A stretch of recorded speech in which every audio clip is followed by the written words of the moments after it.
नमस्कार। दृष्टि है तो सृष्टि है और आंखें हैं तो ही सब कुछ आपके पास दुनिया में मौजूद है। आँखों की सुरक्षा करना, आँखों को सही ढंग से सहेज कर रखना, ये हमारी जवाबदारी होती है। लेकिन कई बार कुछ ऐसी विकट परिस्थितियाँ आ जाती हैं जब हमें उनके ट्रीटमेंट की ज़रूरत पड़ती है। इंदौर में एसआरजे नेत्रालय की स्थापना हुई है। एसआरजे नेत्रालय की स्थापना युवा डॉक्टर कुशाग्र जैन ने की है, जो कि रेटिना सर्जन है। स्वागत है डॉक्टर आपका हमारे साथ।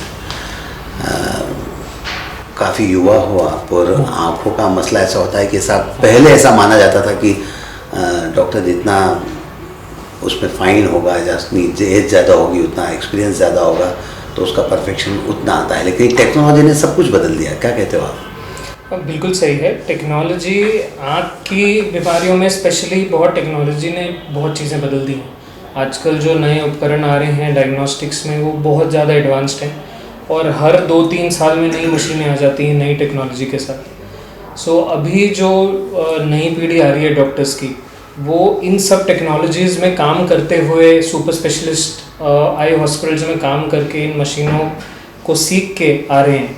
तो डेफिनेटली उसका एक नया एडवांटेज पब्लिक को मिलेगा। बिल्कुल सही कहना। अगर मैं पुराने समय की बात देखूं, लंबे इतिहास की बात देखूं, तो एक दौर ऐसा था जब मरीज़ की आंखों की सर्जरी, मोतियाबिंद की सर्जरी होती थी तो उसमें समय लगता था। एक महीने तक हरी पट्टी और काला चश्मा पहनकर मरीज़ बैठा होता था।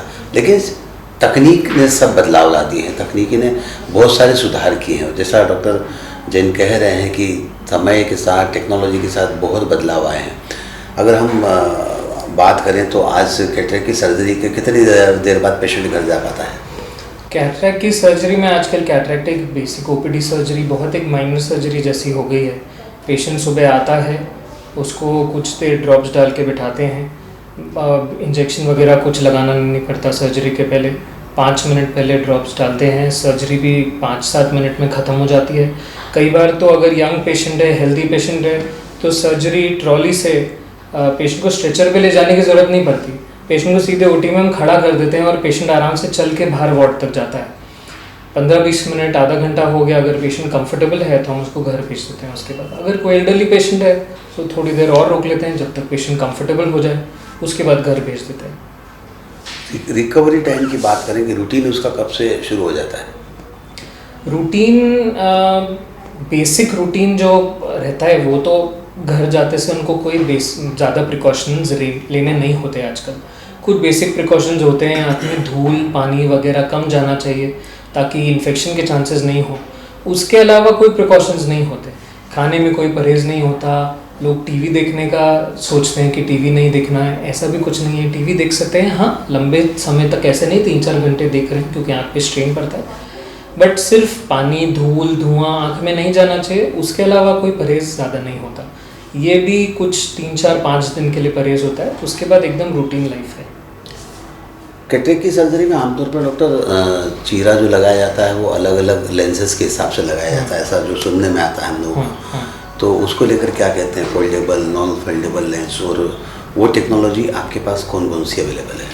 पहले जो सर्जरी करी जाती थी वो बिना फेको पद्धति की जाती थी, उसको SICS बोलते थे, या उससे पहले भी दूसरी होती थी। उनमें बड़ा चीरा लगा के सर्जरी करते थे, तो उसमें पूरा लेंस बाहर निकाल देते थे, बड़ा चीरा लगता था। आजकल फेको पद्धति से सर्जरी होती है, जिसमें आँख के अंदर इंस्ट्रूमेंट जाता है बहुत छोटे इंसिजन से, और अंदर ही अंदर लेंस को खा लेता है। लेंस को पूरा बाहर निकालने की ज़रूरत नहीं पड़ती। तो उसमें इंसिजन साइज़ बहुत छोटी है, 1.8 मिलीमीटर या 2.2 मिलीमीटर या 2.8 मिलीमीटर में ही सर्जरी हो जाती है। पहले 5-5, 6-6 मिलीमीटर के इंसिजन हुआ करते थे। तो आजकल इस वजह से रिकवरी भी बहुत फास्ट हो गई है। छोटा इंसिजन होता है, रिकवरी भी जल्दी होती है। बतौर एक रेटिना सर्जन, आप इंदौर में जो सुविधाएं हैं उसके हिसाब से अगर हम देखें तो इंदौर को किस मुकाम पर पाते हो, और यहाँ आपने क्या नई मशीन्स लगाई हैं? इंदौर पिछले 10-15 वर्षों में बहुत आँख की बीमारियों में बहुत आगे बढ़ चुका है। एंड स्पेशली पिछले 5-6 साल में तो बहुत ऐसी सर्जरीज अब होने लगी हैं जो पहले नहीं होती थी। मोतियाबिंद तो काफ़ी टाइम से हो ही रहा है और अच्छे से और बहुत वॉल्यूम में हो रहा है। आसपास के काफ़ी जिलों को केटर करता है इंदौर। बट अभी स्पेशली रेटिना के भी बहुत सारी सर्जरीज जो पहले इंदौर में नहीं हुआ करती थी, या लोग इंदौर में सर्जरीज नहीं कराना पसंद करते थे, बॉम्बे, दिल्ली, बैंगलोर, शंकर नेत्रालय, चेन्नई जाते थे। अब उसकी ज़रूरत नहीं पड़ती है लोगों को। जहाँ पे ये सर्जरीज़ होती थी वो सारी सर्जरीज़ अब पर्दे की और दूसरे भी डिपार्टमेंट्स की, ऑफ्थेल की सारी सर्जरीज़ अब यहाँ पे इंदौर में होती हैं और अच्छे क्वालिफाइड डॉक्टर्स हैं जो बाहर से ट्रेन होके आए हैं। ऐसे बहुत सारे डॉक्टर्स हैं अब इंदौर में, वे सारी सर्जरीज़ करने में बहुत अच्छे से करने में सक्षम हैं। आपकी फैमिली बैकग्राउंड के बारे में बात करूं तो लंबे समय से आपकी तीसरी चौथी पीढ़ी सेवाएं दे रही है और डॉक्टर एसआर जैन साहब का नाम शहर में काफ़ी माना जाता है। डॉक्टर राजेश जैन आपके बाद तमाम सारे तमगे आपके साथ है, तो ऐसी स्थिति में आपको अपने आप को यहाँ प्रूव करने के लिए थोड़ा ज़्यादा चैलेंज लगता है? पर मैं उसमें दिमाग नहीं लगाना चाहता ज़्यादा। मुझे बस अपना काम करना है। मैंने अपनी ट्रेनिंग करी है अच्छे से। मेरे पास मेरी फैमिली लीनिएज के हिसाब से मेरे फादर की वजह से मेरे पास, आई एम ब्लेस्ड कि मेरे पास एक बहुत अच्छा सेटअप है। बस मुझे मेहनत करनी है। इन चीज़ों में दिमाग लगा के ज़्यादा नहीं होता, बस मेहनत करनी है, देखेंगे जो होगा। सही बात है, मेहनत का कोई पर्याय नहीं। अगर मेहनत करता रहता है आदमी तो सफलता तो निश्चित तौर पर उसके आसपास ही घूमती है। और सफल व्यक्ति यही होता है जो बाकी चीज़ों को छोड़कर सिर्फ मेहनत पर ध्यान देने की बात करता है। क्या लगता है आपने जो इंदौर में सेंटर जो एसआर जैन नेत्रालय की स्थापना की है, एक तो उसमें क्या लेटेस्ट इक्विपमेंट्स हैं और फ्लोर वाइज क्या क्या वहाँ पर है, ज़रूर बताइए। सो हमारे पास टोटल में 6 फ्लोर्स हैं जिसमें 2 बेसमेंट पार्किंग्स हैं।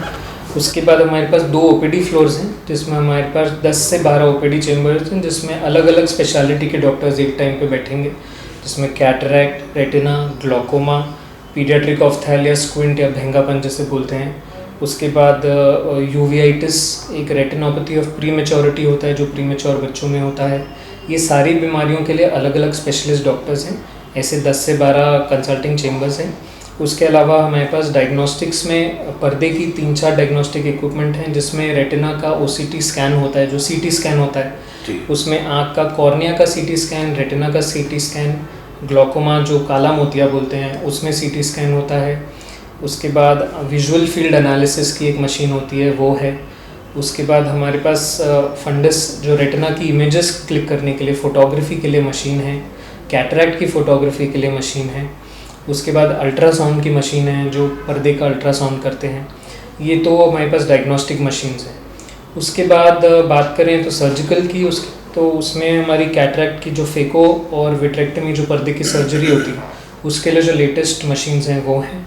उसके अलावा जो लैसिक की मशीन है, जो चश्मा निकालने वाली जो मशीन होती है जो लैसिक लेज़र करते हैं, उसकी हमारे पास एक बहुत अच्छी मशीन है जो वर्ल्ड में one of the best machines है, वो हमारे पास है। तो देखिए, इंदौर में भी अब धीरे धीरे तकनीकी तौर पर काफ़ी सक्षमता हासिल कर रही है। एसआर जैन नेत्रालय पर डॉक्टर जैन ने जिस तरह से यहाँ मशीन्स इंस्टॉल की है, निश्चित तौर पर पेशेंट्स को इंदौर से बाहर जाने की ज़रूरत अब नहीं पड़ेगी। एक अच्छा प्रयास यहाँ पर हो रहा है। बहरहाल हमारी शुभकामनाएं आपके साथ। हमसे बातचीत करने के लिए बहुत बहुत शुक्रिया। आज के इस कार्यक्रम में बस इतना ही। सुनील जोशी को दीजिए इजाज़त। नमस्कार।